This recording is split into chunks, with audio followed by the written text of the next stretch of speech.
Olá e bem-vindos ao Internute, um podcast de perguntas que quase nunca tem as respostas. Comigo, Peter e o Bruno. Olá, Peter, tudo bem? E a pergunta dessa semana é como sair de um rabbit hole? Rabbit hole, lá vem eles com essas expressões estrangeiras aí. Rabbit hole, tradução literal é buraco de coelho, mas é óbvio que a gente não tá falando do sentido literal, a gente não vai explicar como sair de uma toca de um coelho. O que a gente tá falando é um buraco mais figurativo, que veio lá do livro da Alice no País das Maravilhas, de 1800, ela vai pedrada, onde a Alice estava escutando a irmã dela explicar um negócio, ela viu um coelho, foi atrás do coelho por curiosidade, entrou na toca e caiu no País das Maravilhas. E aí, em 1865, surgiu essa expressão maravilhosa, rabbit hole, ou buraco do coelho, ou toca do coelho. Durante boa parte do século XX, essa expressão foi usada para descrever experiências bizarras e, mais recentemente, na cultura pop, no filme do Matrix, para quem lembra desse, o protagonista foi oferecido uma pílula azul e uma vermelha, e ele pegou a vermelha e conheceu um mundo diferente, uma outra realidade. E, pra quem lembra bem do filme, ele chegou lá porque ele seguiu um coelho, era uma tatuagem de um coelho, e entrou nesse rabbit hole, nesse buraco do coelho figurativo. Hoje em dia, na internet, a gente usa essa expressão pra falar de buracos que existem na internet, onde a gente cai, meio que sem querer ou não, a gente vai falar um pouco mais sobre as intenções depois, mas basicamente é uma expressão pra descrever sites ou artigos ou matérias ou conjuntos de sites onde a gente entra por um motivo e acaba se perdendo lá dentro, entre aspas. A descrição que o dicionário traz pra gente é que é um tópico extremamente cativante e que consome muito tempo. Não sei se... Acho que tu tem uma descrição parecida com essa, um pouquinho mais detalhada, né, Peter? Sim, é basicamente essa a origem do País das Maravilhas, né? Porque a Alice entra na toca e ela acaba se perdendo lá dentro e entrando cada vez mais fundo naquela história, naquele mistério que tá acontecendo no País das Maravilhas. Então é meio que essa ideia trazida pra internet, assim. A gente entra num site, clica num link, clica em outro link, clica em outro link, e a gente acaba se perdendo e a gente fica indo cada vez mais a fundo num assunto que às vezes a gente nem tinha esse objetivo de começar a pesquisar sobre aquilo, assim. A gente talvez clica por curiosidade no link da Wikipédia, depois clica num outro link porque tem outro assunto ali dentro.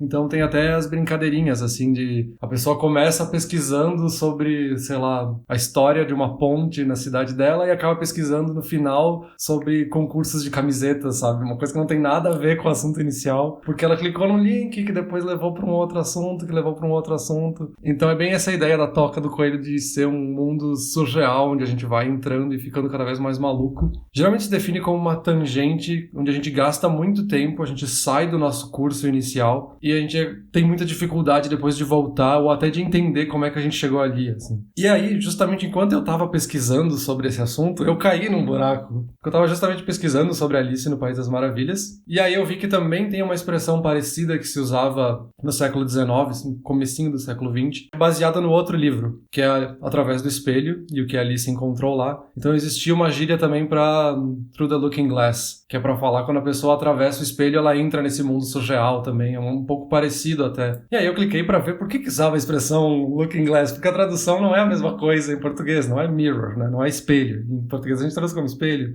Aí quando eu vi, eu tava lendo sobre como é que se faz um espelho e por que no século XVIII e XIX as pessoas usavam o termo Looking Glass e não usavam a palavra mirror em inglês, então eu fiquei muito tempo perdendo tempo com isso. Pergunta sobre espelho. Tu chegou a descobrir que cor que é um espelho? Não, então a definição de espelho, agora a gente vai perder muito tempo com isso. Mas então, é que espelho, e aí muito por causa da palavra looking glass, é porque pode ser feito de várias formas.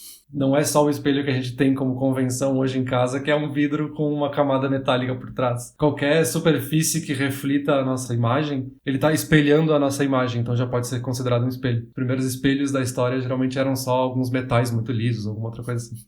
Mas voltando ao assunto...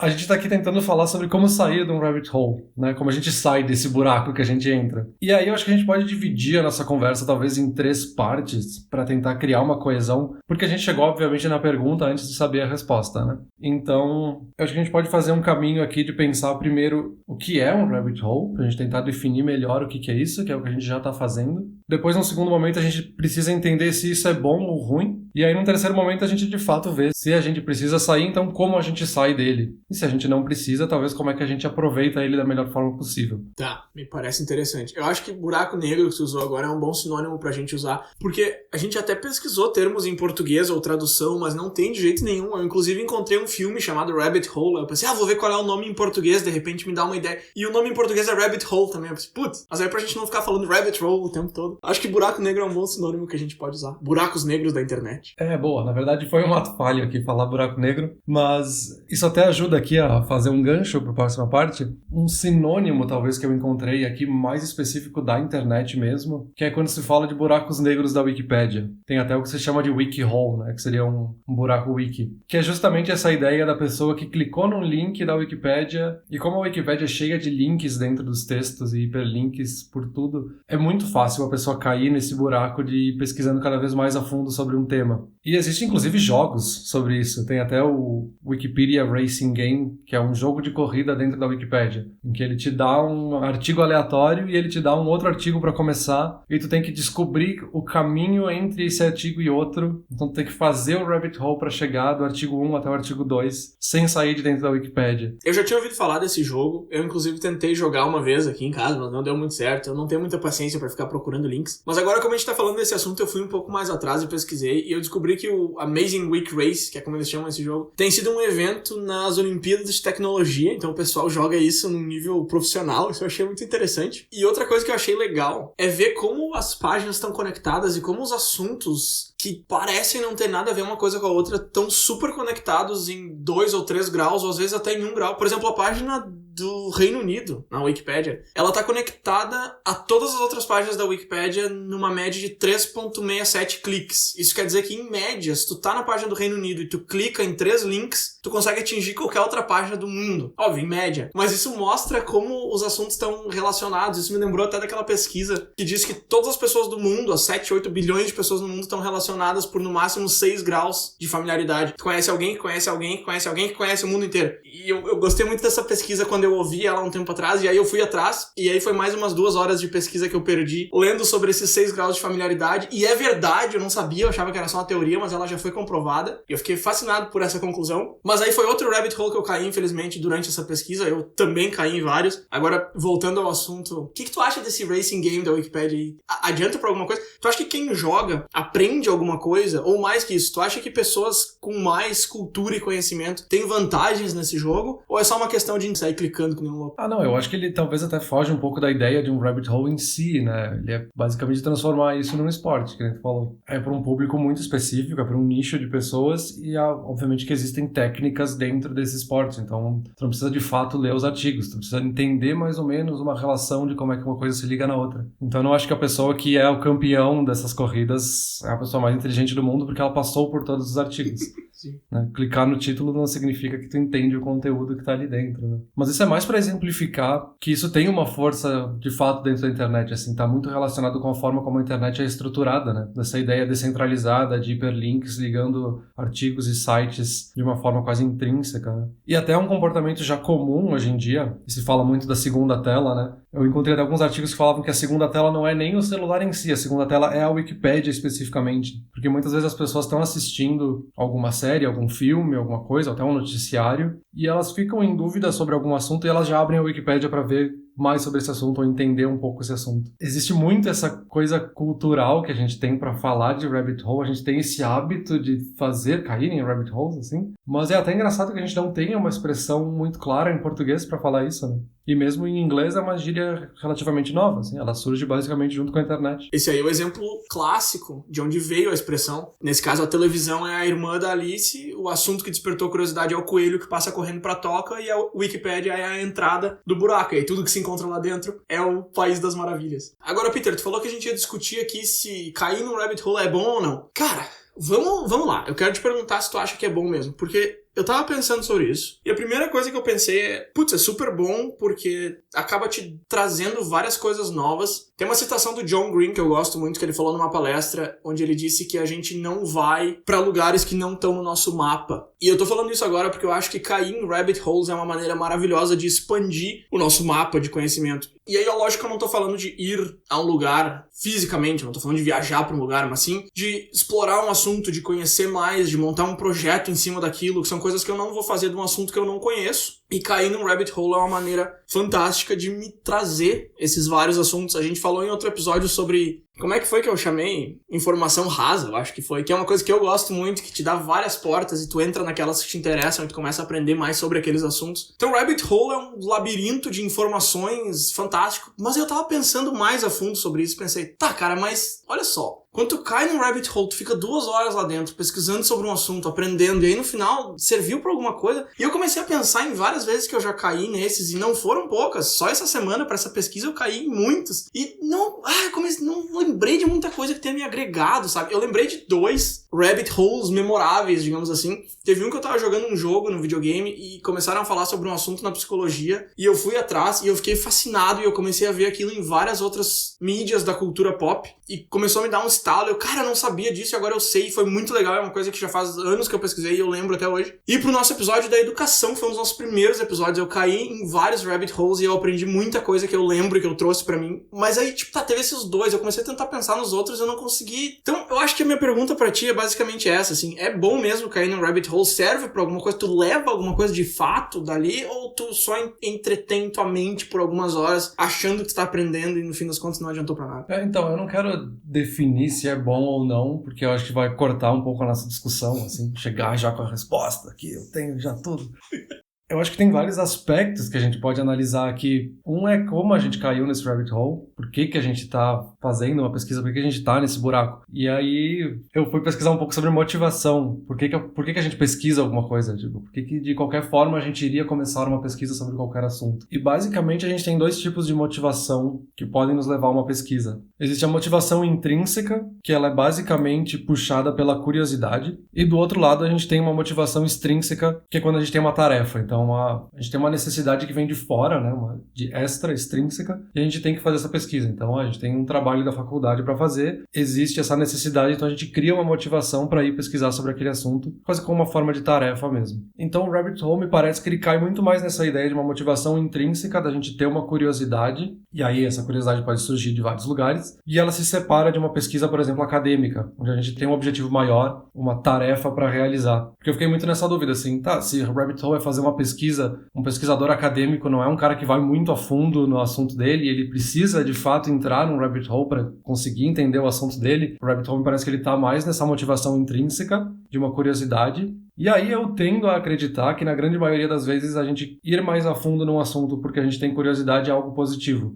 Seja porque a gente vai guardar essa informação para sempre e nós vamos estar iluminados no fim da vida, ou pode ser simplesmente porque foi uma forma de lazer para a pessoa ter tido essa curiosidade e ter pesquisado um pouco mais sobre como é que é feito um espelho. Sabe, eu nunca vou lembrar dessa informação daqui a uma semana, então foi divertido na hora pesquisar. Eu acho que tem esse valor também. Não, realmente, agora que tu falou isso, eu percebi que a minha pergunta foi um pouco mal colocada. Na verdade, eu tava perguntando se cair num rabbit hole é útil e não se é bom. Se é bom, mesmo que tenha sido lazer, foi bom. Acho que a minha pergunta era um pouco mais no sentido de ser produtivo pro futuro, de render alguma coisa. E eu tava pensando em outros 2 pontos positivos de cair num rabbit hole, que eu não tinha me ligado antes e percebi agora. Um deles é a sensação de ser produtivo sem produzir nada. E eu, fã da produtividade que sou, gosto bastante dessa ideia. Se eu tô perdido num mar de informações sobre algum assunto do qual a gente vai gravar um episódio, ou eu vou escrever, ou é importante pro meu trabalho, ou é importante em algum outro aspecto, eu não tô de fato produzindo nada, mas eu me sinto produtivo porque eu tô, no pior dos casos, colhendo uma informação de fundo que vai lá pra trás do cérebro e na hora de conversar ela tá ali sustentando o resto da informação. Eu acho muito importante ter essa informação de fundo quando tu tá falando sobre um assunto e não ter só a informação que tu tá passando, mas ter bastante coisa pra sustentar aquilo que tu tá dizendo. Então tem isso. E outra coisa que eu achei legal do rabbit hole, e aí eu não sei se tu vai concordar comigo, é que é meio que uma maneira de fazer networking, mas não exatamente. Não é uma maneira de conhecer pessoas, fazer amigos e influenciar pessoas, nada disso. Mas é uma maneira de tu conhecer, sei lá, conhecer autores ou conhecer pessoas nas indústrias que tu não conhecia. Então, por exemplo, sei lá, tu tá pesquisando sobre comunicação, aí tu cai em marketing, cai em internet, aí tu conhece lá Marta Gabriel.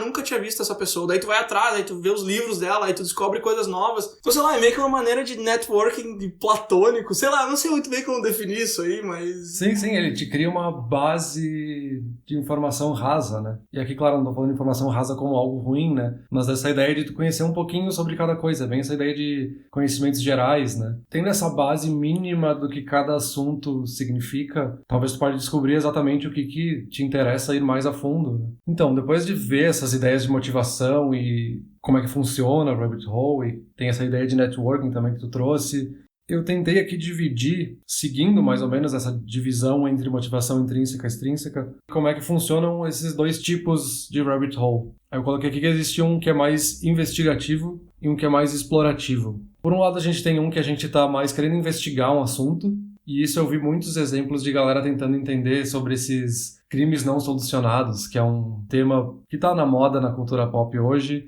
Unsolved Mysteries, né? O pessoal descobriu um crime que ninguém encontrou o autor do crime, então alguém precisa fazer um documentário sobre isso na Netflix. Essa é a ideia.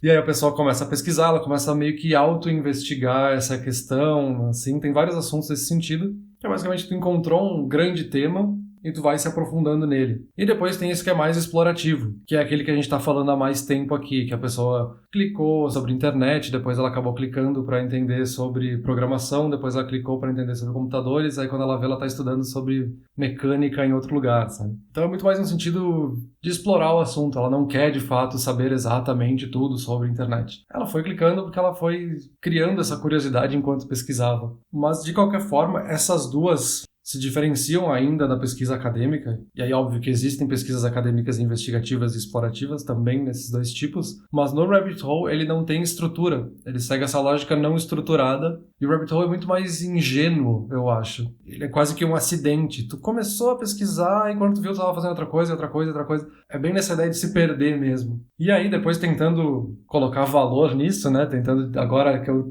entendi um pouco melhor o que é um Rabbit Hole, é bom ou não, eu comecei a pensar sobre isso e eu parei pra pensar, tá, mas a gente tá fazendo um podcast que é basicamente a gente caindo em rabbit holes. Porque toda semana a gente escolhe uma pergunta e a gente cai nesses rabbit holes de tentar entender esses assuntos. Então, meio que é óbvio que a gente vai dizer que é bom, assim. Ou que pelo menos a gente tende a dizer que é super legal. Não sei o que tu acha, assim. Tu acha que a gente é rabbit holers amadores?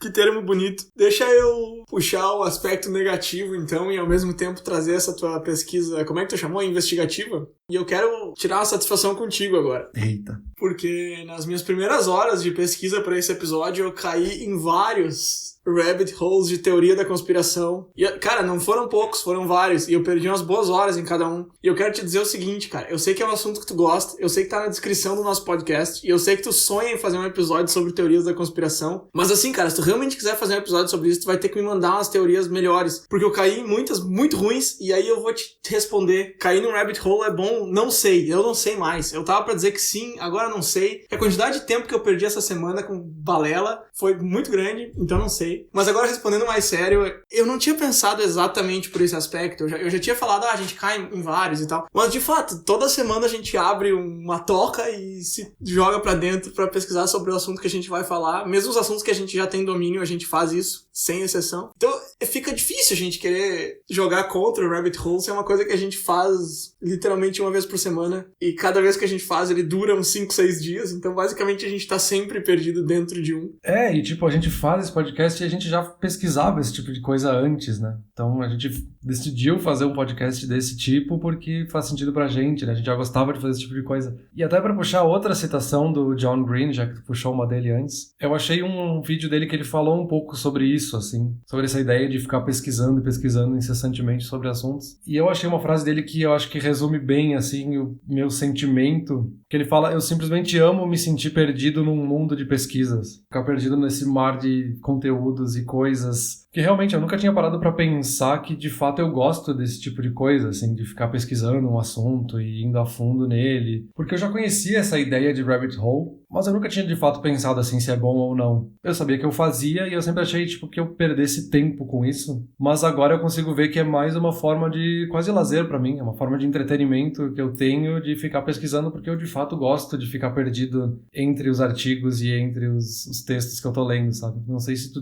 entende algo parecido. Eu acho que perdido é a palavra-chave. Deixa eu te fazer uma pergunta antes. Esse cara é o cara que escreveu A Culpa é das Estrelas, né? Eu assisti uma palestra inteira dele. Aí depois que eu fui ver o nome, é John Green. Peraí, eu conheço, já vi esse nome em algum lugar. Então, esse cara é famoso, né? Ele é mais famoso do que eu achei que ele fosse. Às vezes eu assisto umas palestras de umas pessoas que eu já conheço, mas nunca tinha visto a cara e não ligo uma coisa na outra. Agora, perdido eu acho que é a palavra-chave aqui nesse assunto, Peter. E eu acho que me é difícil entender esse tipo de coisa do tipo, é bom estar perdido, é bom pesquisar sem ter um objetivo. Eu não sei se tu lembra dessa frase. Tem uma frase que me marcou muito no começo da faculdade e eu não lembro de que professor que veio. Eu já procurei ela na internet e mudei pra tudo que é sinônimo, não consigo encontrar o autor dessa maldita frase. Dizer alguma coisa parecida com apenas um ignorante almeja ser uma enciclopédia. Eu não sei se tu vai lembrar disso, provavelmente não, muito aleatório. Mas eu lembro que eu ouvi essa frase lá no começo da faculdade, apenas um ignorante quer ser uma enciclopédia. E eu pensei, que frase mais preguiçosa. Por quê?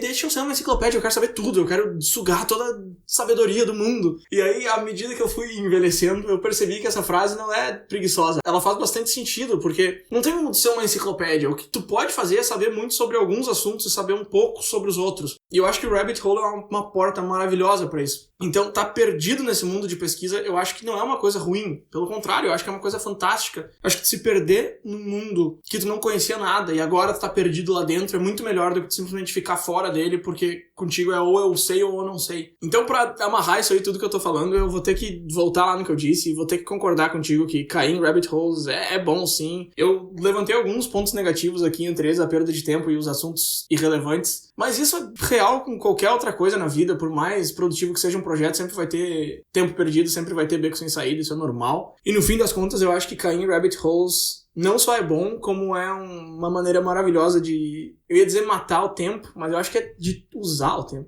Eu não lembro exatamente dessa frase que tu comentou, mas isso me lembra um pouco até aquela frase de Sócrates, né? Só sei que nada sei. Uhum. Que é a ideia utópica de que é impossível ter todo o conteúdo do mundo. Porque quanto mais a gente pesquisa, mais a gente precisa pesquisar. Quanto mais a gente acha que sabe, mais a gente vai descobrindo que a gente não sabe nada. E claro, né? Eu também acho que é positivo um rabbit hole. Não significa que não existam aspectos negativos. Porque se de fato a pessoa precisa fazer uma pesquisa focada e ela começa a perder tempo pesquisando assuntos não relacionados, ela perdeu o foco, ela está perdendo o tempo dela fazendo uma pesquisa totalmente irrelevante. Então não quer dizer que não existam aspectos negativos, mas eu entendo que o saldo é muito mais positivo. E até pensando nessa ideia assim de que existem pessoas que fazem ou entram em rabbit holes de uma forma profissional, se a gente pegar principalmente youtubers de educação, parece que vários deles entram nessa, assim. E o CDP Grey, que é um cara que eu já citei várias vezes aqui e eu gosto muito dos vídeos dele. Tem até um que ele fala um conceito parecido com isso, que na verdade ele tá fazendo um vídeo sobre a bandeira da Irlanda do Norte. E aí lá pela metade ele começa a entrar num outro assunto de tentar entender por que aquele elemento da bandeira tá ali. E aí ele para o vídeo pra falar, gente, eu tô saindo do assunto, a gente precisa cuidar muito pra não cair nessa floresta de todo conhecimento. Que a floresta de todo conhecimento é um lugar que a gente acaba entrando porque a gente viu alguma coisa ali curiosa e a gente começa a entrar cada vez mais fundo naquela floresta. Quando a gente olha pra trás, a gente não sabe mais sair dela, assim. A gente fica perdido em todos aqueles assuntos, em todos aqueles textos, em todo aquele conteúdo. E eu achei bem interessante, assim, que existem várias formas de falar sobre a mesma coisa, né? De novo, essa ideia de que é um termo tão novo que não existe uma clareza sobre como é que a gente diz que a gente se perdeu numa pesquisa, né? Eu gosto muito dele também. Outro youtuber educacional, eu acho que o canal dele é um dos maiores, se não o maior nesse sentido, é o Vsauce. E ele também cai em rabbit holes o tempo todo. Eu tava vendo uma palestra dele sobre o porquê de ele entrar em rabbit holes, ou cair em rabbit holes, seja como for. E aí nessa palestra ele falou uma coisa que eu achei muito interessante, que ele disse que todo mundo gosta de uma explicação. Mesmo as pessoas que não gostam de aprender, gostam de uma boa explicação. E aí sempre tem aquele pessoal que na escola não era muito fã de aprender, mas o que ele diz é que mesmo essas pessoas, explicar alguma coisa pra eles, eles vão gostar de ouvir. E aí nessa mesma palestra, ele falou que todos os assuntos estão relacionados com todos os assuntos, de uma forma ou de outra, e algum assunto interessa a alguma pessoa. Porque todas as pessoas no mundo têm pelo menos algum interesse, ou alguns interesses. Então se tu quer explicar ketchup pra uma pessoa que não tá nem aí pro ketchup, ele vai entrar no assunto do ketchup por, sei lá, ele deu vários exemplos de como chegar no ketchup. E isso aí volta no que eu falei lá no começo do episódio, onde eu disse que os assuntos estão todos relacionados e a Wikipédia tá toda linkada. E eu tô linkando isso com a minha fala que dizia que tá tudo linkado pra provar que é verdade, tá tudo conectado mesmo. E tipo, esse cara é um professor, então o que ele tava falando, e eu gostei muito desse comentário dele, é que tu pode trazer a atenção dos teus alunos pra qualquer assunto, desde que tu saiba como chegar naquele assunto. Eu lembro que no nosso episódio sobre educação eu dei o exemplo de um professor que nos levou na rua e mostrou como um prisma funcionava pra começar a explicar a luz e por que a luz do sol é daquela cor e tal. Que é um assunto que eu já tinha visto há uns anos atrás, eu tinha achado um saco, mas ele entrou de uma outra maneira, mostrando como é que foi feita a capa do álbum do Pink Floyd. Pô, Pink Floyd é legal, como é que eles fizeram aquilo, e aí tu vai de um jeito e de outro e tu chega no mesmo assunto. E aí isso me lembra de outro palestrante também, que agora eu não vou lembrar o nome, mas a gente coloca o link ali. Ele diz que o truque pra educação é ensinar de uma maneira em que as pessoas só percebam que elas estão aprendendo quando já for tarde demais. E eu achei isso fantástico, e isso tem tudo a ver com o que a gente tá falando hoje, que é tipo, encontra o interesse da pessoa com quem tu tá conversando e leva esse interesse até o assunto que tu quer passar pra ela. E como fazer isso? Com rabbit holes. É boa, isso me lembra muito aquela ideia de que todo ser humano gosta de histórias, né? No fim das contas, a gente não tá querendo aprender sobre metafísica, a gente quer ouvir uma história. Se a história for bem contada, a gente acaba aprendendo sobre metafísica, sabe? É meio que essa a ideia. Mas beleza, acho que a gente já entendeu aqui o que é um rabbit hole, agora a gente já sabe se é bom ou não, ou pelo menos a nossa percepção de se é bom ou não. Como é que a gente sai de um? Porque a gente falou que existem aspectos de fato negativos, então deve ter alguma forma de a gente sair de um, ou como aproveitar melhor um. Tu chegou a ver algo nesse sentido, ou pensou em como tu sai de um rabbit hole, ou tu só percebe depois que já aconteceu tudo e tu perdeu horas ali? Eu tentei ver algo assim, mas eu acabei caindo numa tangente sobre videogames e não consegui mais voltar. E eu fiquei tentando sair e não consegui. Deixa eu te perguntar uma pergunta rápida, então, pra gente eliminar essa hipótese. Quando tu cai num rabbit hole, dá pra chegar no final? No final? Uma boa pergunta. Difícil definir isso, assim. Porque o final deveria ser... agora eu já entendi tudo que eu precisava sobre esse assunto, então ele tá concluído. Eu acho que num rabbit hole, principalmente nessa ideia intrínseca de que a gente está pesquisando por curiosidade, eu acho que isso nunca acontece. Pelo menos me parece, assim. Porque a gente nunca vai, de fato, a fundo ao ponto de entender aquele assunto para ser agora um expert sobre ele, né? Isso levaria anos para acontecer. Então, me parece que ele nunca é concluído com esse sucesso, assim, de agora eu tenho esse conhecimento. Eu acho que ele é mais concluído de saciei essa pequena fome que eu tinha, assim, fazer esse lanchinho de conhecimento, sabe? Tá, então eu vou te dizer como que eu saio de um rabbit hole, mas é uma coisa muito chata, sem graça e rigorosa, então não é um conselho que eu daria pra ninguém, mas basicamente quando eu vou entrar num rabbit hole, eu já delimito um tempo no meu calendário, na minha agenda, então eu sei que às 3 da tarde eu tenho outra coisa pra fazer. Então quando der 3 da tarde eu vou ter que sair de lá da maneira que for, eu vou voltar por onde eu entrei e vou achar outra saída, sei lá, e vou fechar tudo que eu tinha. Falar nisso, quando tu cai no rabbit hole, tu vai clicando, ou tu abre várias abas e daí lê uma, aí fecha, lê outra. Só que o problema de abrir várias abas é que cada vez que tu vai fechar uma, tu já abriu mais 3, né? Então eu tento evitar esse negócio de abrir abas, mas eu sempre acabo com umas 15, 20. E aí, pá, deu 3 horas da tarde, fecha as 20 abas. Tá, se eu ainda tiver com esse assunto na cabeça, amanhã eu volto. Essa é a maneira que eu faço pra não passar o dia inteiro lendo sobre espelhos, como alguém aqui nessa conversa que eu vou fazendo essa semana. Mas aí, é abas ou tudo na mesma? Então, uma vez eu abria tudo em aba, assim. Mas aí ficava, de fato, nesse buraco de que a cada aba que eu abria mais 3. Então eu abria um novo artigo, nesse artigo eu clicava aqui mais 3 abas, que depois eu vou dar uma lida rapidinha sobre ele, só pra ver o que é.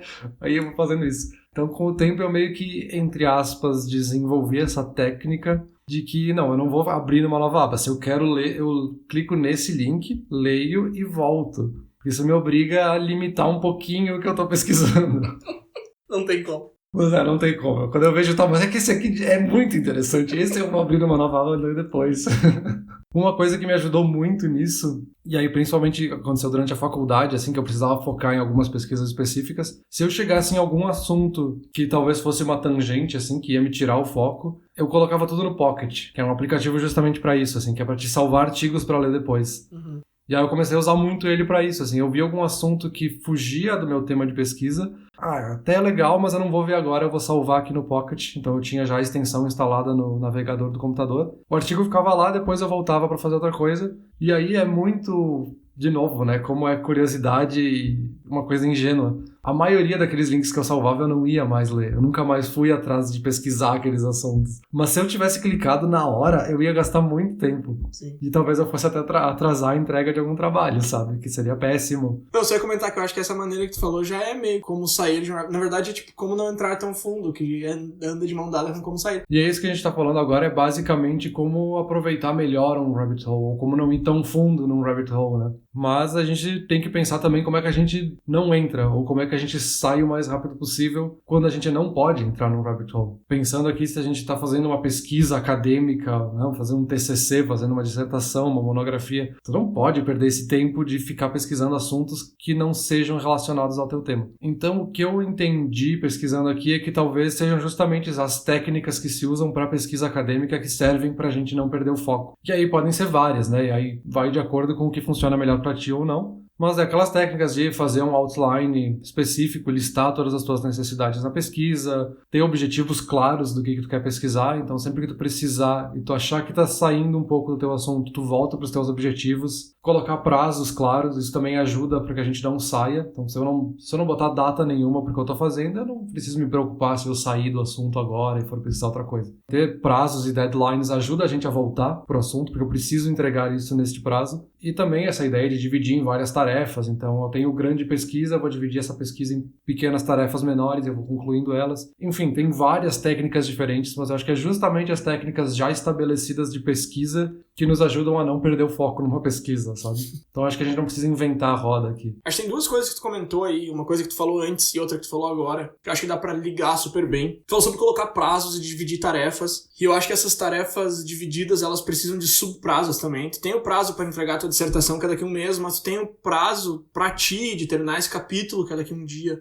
Eu acho que isso é super importante também pra lutar contra a ânsia de cair em rabbit holes. E a outra coisa que tu falou que eu acho que anda super de mão dada com isso é que tu falou que tu colocava elas num depósito pra voltar depois e nunca mais voltava. E eu acho que isso não só é bom pra tu te livrar dos artigos na hora, digamos assim, ao invés de entrar em cada um deles, mas também é uma maneira de acalmar teu cérebro, porque se tu te fala, não, eu vou fechar porque na verdade, no fundo, esse assunto não me interessa, o teu cérebro vai dizer, interessa sim. Agora, se tu coloca ali numa lista e nunca mais volta, o teu cérebro vai pensar, tá lá, beleza. Ou, tipo, ele não vai ficar, não, mas volta lá. É que nem aquilo que a gente falou no episódio passado de antes de dormir, botar uma ideia no papel pra essa ideia não ficar te incomodando durante a noite. Mesmo que a ideia seja uma porcaria e tu vai jogar o papel fora no dia seguinte, ela não vai ficar te incomodando durante a noite porque tu já botou ela em algum lugar. Então eu acho que essas duas coisas andam super juntas, eu concordo plenamente. Essa ideia de subprazos pessoais é uma coisa que eu uso pra tudo, eu boto prazos pra tudo que eu faço, prazos pra mim mesmo, e a partir do momento que tu começa a não negociar com esses prazos, essa tática funciona super bem. Mas eu acho que é isso aí, Peter, eu acho que tu trouxe várias ideias, várias táticas super boas. Eu não tenho muito a acrescentar, como tu pode perceber, eu só tô reciclando as coisas que tu já falou e repetindo elas. Então, pra mim é isso aí. Mas essa é a tática melhor numa discussão, né? Tu pega o argumento do outro e fica repetindo pra parecer que também é a tua opinião. mas é a minha opinião. Tudo bem. Eu acho que, Peter, eu acho que a gente concorda muito nos assuntos que a gente pega, cara. Eu acho que em 24 episódios a gente discordou uma ou duas vezes, foi muito. Eu acho que a gente tinha que pegar um assunto mais pra botar lenha na fogueira, assim. Canadá é o pior país do mundo? Não precisa ir tão fundo já na primeira tentativa. Não, mas beleza, eu acho que a gente concluiu bem aqui.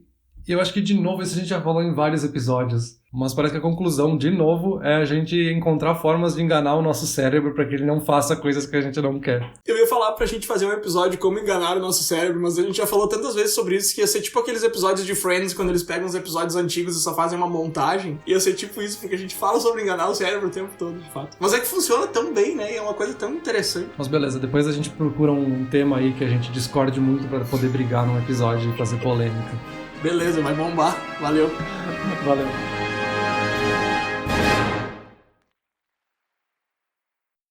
Olá, ouvinte. Se você gosta do Inturnute, não deixe de compartilhar nas redes sociais e de seguir no Spotify ou no seu aplicativo de podcasts favorito. E se você quiser compartilhar a sua resposta para a pergunta da semana, é só enviar uma mensagem. Muito obrigado e até o próximo episódio.